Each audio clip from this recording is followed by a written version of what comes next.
Welcome to AHA every. उम्मीद करता हूँ सब दोस्त खैरियत से होंगे। दोस्तों आज हम बात करेंगे बर्ड के कॉलोनी सेटअप के बारे में कि लव बर्ड का कॉलोनी सेटअप किस तरह से लगाया जाता है, इसके क्या फ़ायदे हैं, क्या नुकसान हैं। दोस्तों जहाँ कॉलोनी सेटअप के फ़ायदे हैं वहाँ कॉलोनी सेटअप के नुकसान भी हैं, और आज भी लोग कॉलोनी सेटअप का सही इस्तेमाल करके बहुत अच्छा मुनाफा इससे हासिल कर रहे हैं। कि दोस्तों हम अपनी गुफ्तगू को 3 मरहलों में डिवाइड कर लेते हैं। इसमें सबसे पहले हम बात करेंगे कॉलोनी सेटअप के फ़वाइद के बारे में, फिर हम बताएंगे कॉलोनी सेटअप के क्या नुकसान हो सकते हैं, और फिर हम बात करेंगे कि कॉलोनी सेटअप को लगाने का क्या सही तरीका है जिससे हम नुकसान से बच सकते हैं। कि दोस्तों कॉलोनी सेटअप का सबसे बड़ा फ़ायदा ये है कि इसमें आपकी कॉस्ट जो है वो बहुत कम लगती है। आप एक बर्ड रूम में 40 पेयर भी रख सकते हैं, जबकि आपको 40 पेयर के लिए अगर सेपरेट केजेस लेना पड़े तो उसमें आपका एक अच्छा बजट आपको दरकार होता है। सेपरेट पोर्शन केजेस सिस्टम में आपको हर तरह की एक्सेसरीज का अलग अलग इंतज़ाम करना पड़ता है। हर पोर्शन में आपको उनके खाने का बर्तन, पानी का बर्तन, सॉफ्ट फूड का बर्तन, हर किस्म की एक्सेसरीज जो है वो अलग से प्रोवाइड करनी पड़ती हैं, उनकी स्टिक्स अलग से अलग इंस्टॉल करनी पड़ती हैं। जबकि अगर आप कानूनी सेटअप लगाएं तो उसमें आपका कंबाइंड सिस्टम होता है। हर बर्ड जो है वही खाने का बर्तन इस्तेमाल कर रहा होता है, वही पीने का बर्तन इस्तेमाल कर रहा होता है। हर किस्म की एक्सेसरीज कंबाइंड होती हैं। स्टिक्स भी आप 2-3 लगा देते हैं, उसी से पूरा सेटअप जो है वो कवर हो जाता है। पहला पॉइंट हमारा क्लियर हो गया कि हमारा खर्चा इसमें कम आएगा। इसमें दूसरा फ़ायदा ये है कि जैसे जब हम पट्ठे लेकर आते हैं, उनकी पेयरिंग करते हैं, तो पेयरिंग करने में हमें अच्छा खासा टाइम लग जाता है सेपरेट केजेस में। तो ये एक ऐसा बेनिफिट है कॉलोनी सेटअप का कि इसमें आप बर्ड को छोड़ते हैं तो वो खुद ब खुद जो है ना एक अच्छी बॉन्डिंग कर लेते हैं, अच्छा पेयर बना लेते हैं। इसमें इनको ज़्यादा टाइम की दरकार नहीं होता। कॉलोनी सेटअप का तीसरा फ़ायदा ये है क्योंकि ये लव बर्ड्स हैं, अपना पसंद का जोड़ा बनाना ज़्यादा पसंद करते हैं, और हमने इनको वो मौका फराहम किया है। कॉलोनी सेटअप में हमने इनको मेल फीमेल को इकट्ठा छोड़ दिया, उन्होंने अपनी पसंद का पेयर बना लिया, अपनी पसंद की बॉन्डिंग की है। तो उसके नतीजे में जब ये अपना पसंद का जोड़ा बनाते हैं तो ये आपको अच्छी ब्रीडिंग करके देते हैं, आपके पास बहुत अच्छा रिज़ल्ट आता है। ये इनके अंडों की तादाद भी ज़्यादा होती है, फर्टिलिटी रेशो भी बहुत अच्छी होती है, आपके पास एक अच्छी ब्रीडिंग आ रही होती है, अच्छा आउटपुट आता है आपके पास। जी ब्रीडिंग से पहले का टाइम आपका जो है मिनिमाइज हो जाता है, क्योंकि सेपरेट पोर्शन में जब ये आप पेयर बना रहे होते हैं तो वो अच्छा खासा टाइम ले जाते हैं। उसके बाद एग ले करने के दौरान भी काफ़ी टाइम लग जाता है, जबकि कॉलोनी सेटअप में ऐसा नहीं होता। आपने जैसे ही बर्ड को उसमें छोड़ा है वो फ़ौरन अपना पेयर बना लेते हैं, जल्दी ही ब्रीड कर देते हैं, आपका वो टाइम बच जाता है। कॉलोनी सेटअप में रखे गए बर्ड का साइज़ जो है वो सेपरेट केजेस में रखे गए बर्ड से ज़्यादा होता है, क्योंकि इनको एक अच्छी फ्लाइंग की स्पेस मिल जाती है। फ्लाइंग से इनके फीदर्स जो हैं उनमें एक शाइन भी आती है, इनके जॉइंट्स भी काफ़ी मजबूत हो जाते हैं, इनका साइज़ भी बड़ा हो जाता है, इनका इम्यूनिटी सिस्टम जो है वो काफ़ी स्ट्रॉन्ग होता है। जी बर्ड की ब्रीडिंग का दारोमदार बर्ड की हेल्थ के ऊपर डिपेंड करता है। एक अच्छा सेहतमंद बर्ड ही आपको अच्छी नशोनुमा करके देगा, अच्छी ब्रीडिंग करेगा। तो कॉलोनी में रखे गए बर्ड की हेल्थ जो है वो हर लिहाज से सेपरेट केजेस में रखे गए बर्ड से बेहतर ही होती है। इसीलिए सेपरेट केजेस में रखे गए बर्ड को ऑफ सीज़न में फ्लाइंग केज में छोड़ा जाता है, उनको लंबी लंबी फ्लाइंग दी जाती है ताकि वो अपना जिस्म मजबूत करें और आइंदा ब्रीडिंग के लिए तैयार हों। इसके अलावा फ्लाइंग केज का एक फ़ायदा ये है कि इसमें रखी गई फीमेल्स जो हैं वो उनको चर्बी का इशू नहीं आता है, इस किस्म की प्रॉब्लम से बर्ड सेव रहते हैं। जहां हम कॉलोनी सेटअप के फ़वाइद का जिक्र कर रहे हों तो इस बात को हम नज़रअंदाज बिल्कुल नहीं कर सकते कि कॉलोनी सेटअप का एक बहुत बड़ा फ़ायदा ये भी है कि इसमें आपको टाइम बहुत कम दरकार होता है। आप कॉलोनी सेटअप में बहुत कम टाइम में अपने बर्ड को दाना पानी सर्व कर सकते हैं, उसकी सफाई कर सकते हैं। आपने अगर सेपरेट केजेस में इतने बर्ड रखे हों, 30-40 पेयर रखे हों, तो उनकी सफाई सुथराई, दाना सर्व करने वगैरह में आपको कम से कम 2 से ढाई घंटे दरकार होते हैं। जबकि कॉलोनी सेटअप में अगर आप वही 40 पेयर जो है उनको अगर आप दाना पानी सर्व करें, उनकी सफाई करें, तमाम काम आप बमुश्किल 20 मिनट में सरंजाम पहुंचा सकते हैं।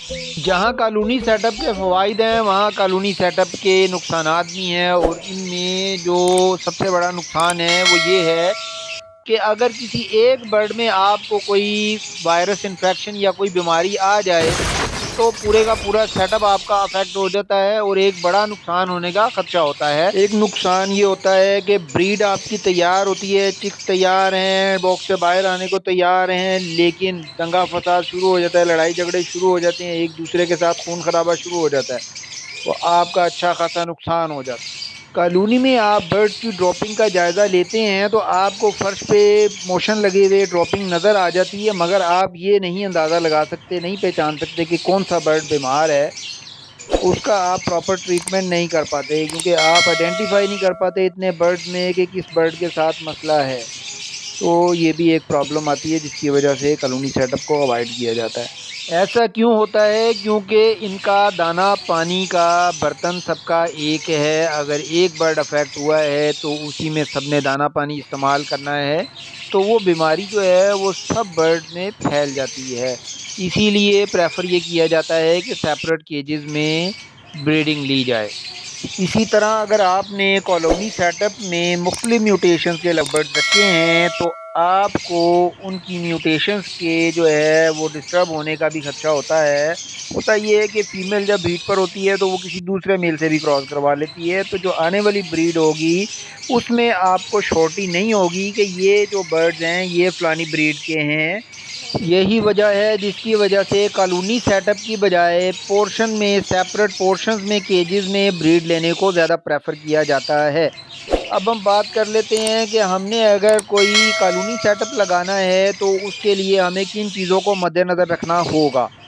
जी, सबसे पहला पॉइंट है, हमने अपने कॉलोनी सेटअप में रोशनी का प्रॉपर बंदोबस्त करना है। हमारा जो सेटअप होगा उसकी जो फ्रंट साइड होगी वो मशरिक़ की तरफ फेस करनी चाहिए कि सुबह को सूरज जो है वो उसको फेस करे। सुबह की रोशनी जो है वो इन बर्ड्स के लिए बेहतर होती है क्योंकि पाकिस्तान में गर्मियों का सीज़न ज़्यादा है, 6 से 7 महीने जो है धूप में काफ़ी ज़्यादा शिद्दत होती है।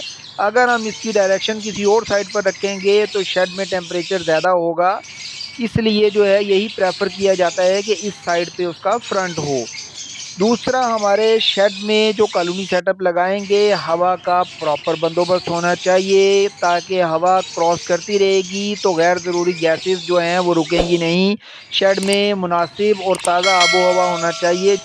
कि दोस्तों, कॉलोनी सेटअप को जिन वजूहात की बिना पे अवॉइड किया जाता है, प्रेफर नहीं किया जाता, उसका एक हल मैं आपको बताता हूँ कि कॉलोनी लगाने का एक ऐसा हल है कि आप इसको एक बड़ी कॉलोनी लगाने की बजाय मिनी कॉलोनीज़ लगाएं, छोटी छोटी कॉलोनीज़ लगाएं, 4-4 फुट के फ्लाइंग केजेस लें। जब आप ये 5-5 पेयर की कॉलोनीज़ लगाएंगे तो उसका फ़ायदा ये होगा कि आप हर बर्ड को जो है ना मॉनिटर भी कर सकते हैं। आपको उनकी ड्रॉपिंग से भी पता लग जाएगा कि इस स्टेज में कोई मसला नहीं है, कोई इशू नहीं है। अगर कोई बर्ड्स आपस में लड़ते भी हैं या कोई प्रॉब्लम क्रिएट करते हैं तो आप उनको आराम से, आसानी के साथ आइडेंटिफाई करके साइड पर किसी और जगह भी शिफ्ट कर सकते हैं। इस तरह से आपका टाइम मैनेजमेंट का इशू भी हल हो जाएगा। आप कम टाइम देकर भी अपने बर्ड का एक अच्छा सेटअप रन कर सकते हैं। इसके बाद आपने बॉक्सेस की इंस्टॉलेशन करनी है और स्टिक्स की इंस्टॉलेशन करनी है। तो ये बहुत अहम टॉपिक है, इसके ऊपर आप ज़रा ध्यान से सुन लें कि जब भी आप बॉक्सेस वगैरह लगाएंगे तो आपने स्टिक्स ऐसी जगह पर इंस्टॉल करनी है कि बॉक्स के अंदर बैठा हुआ बर्ड जो है वो स्टिक पर बैठे हुए बर्ड को ना देख पाए। अदरवाइज़ जो है फीमेल अंदर बैठकर भी डिस्टर्ब होगी और आपके पास ब्रीडिंग नहीं आएगी। इस चीज़ को आपने इंश्योर करना है। दूसरा, स्टिक्स को आपने प्रॉपरली फिक्स लगाना है। स्टिक्स अगर लूज़ होंगी तो भी आपके पास अनफर्टाइल एग्स आएंगे, आपके पास ब्रीडिंग नहीं आएगी। ये चीज़ें आपने इंश्योर कर लेनी है। जी दोस्तों, कॉलोनी सेटअप लगाने से पहले जो समझदार ब्रीडर होते हैं वो इस बात का इंतखाब करते हैं कि जितने भी बर्ड्स वो लगा रहे हैं कॉलोनी में वो एक ही म्यूटेशन से बिलोंग्स करते हैं। जैसा कि अगर वो फीमेल्स लेंगे तो वो तमाम की तमाम फीमेल्स एक जैसी ही लेंगे और जितने मेल्स लेंगे वो मेल्स भी एक ही तरह के लेंगे, ताकि अगर वो आपस में क्रॉस ब्रीडिंग भी करते हैं, एक दूसरे के साथ भी अगर कोई क्रॉस कर लेता है तो जो ब्रीड आएगी वो एक ही तरह की होगी, उसमें किसी भी किस्म का कोई मिक्स होने का चांस नहीं होगा। जैसे मैं मिसाल देता हूँ कि अगर आप अल्बाइनो पर वर्किंग करना चाह रहे हैं, अल्बाइनो की एक कॉलोनी लगाना चाह रहे हैं, तो इसमें जितनी भी फीमेल्स लगाई जाएंगी वो तमाम की तमाम स्प्लिट रेड आइज की होंगी اور جتنے بھی میلز لیے جائیں گے وہ تمام کے تمام ویژول ریڈ آئیز کے ہوں گے۔ دوستو امید کرتا ہوں میں نے ایک اچھی کالونی سیٹ اپ بنانے کے بارے میں آپ کو تمام سٹیپس کے بارے میں بتا دیا ہے۔ اگر آپ کو ویڈیو اچھی لگی ہے تو ویڈیو کو لائک کر دیں، چینل کو سبسکرائب کر دیں اور بیل کا بٹن دبا دیا کریں تاکہ ہماری آنے والی ہر ویڈیو کا نوٹیفیکیشن آپ تک پہنچ سکے۔ ملتے ہیں ایک نئی ویڈیو میں نئے ٹاپک کے ساتھ، تب تک کے لیے اجازت چاہوں گا۔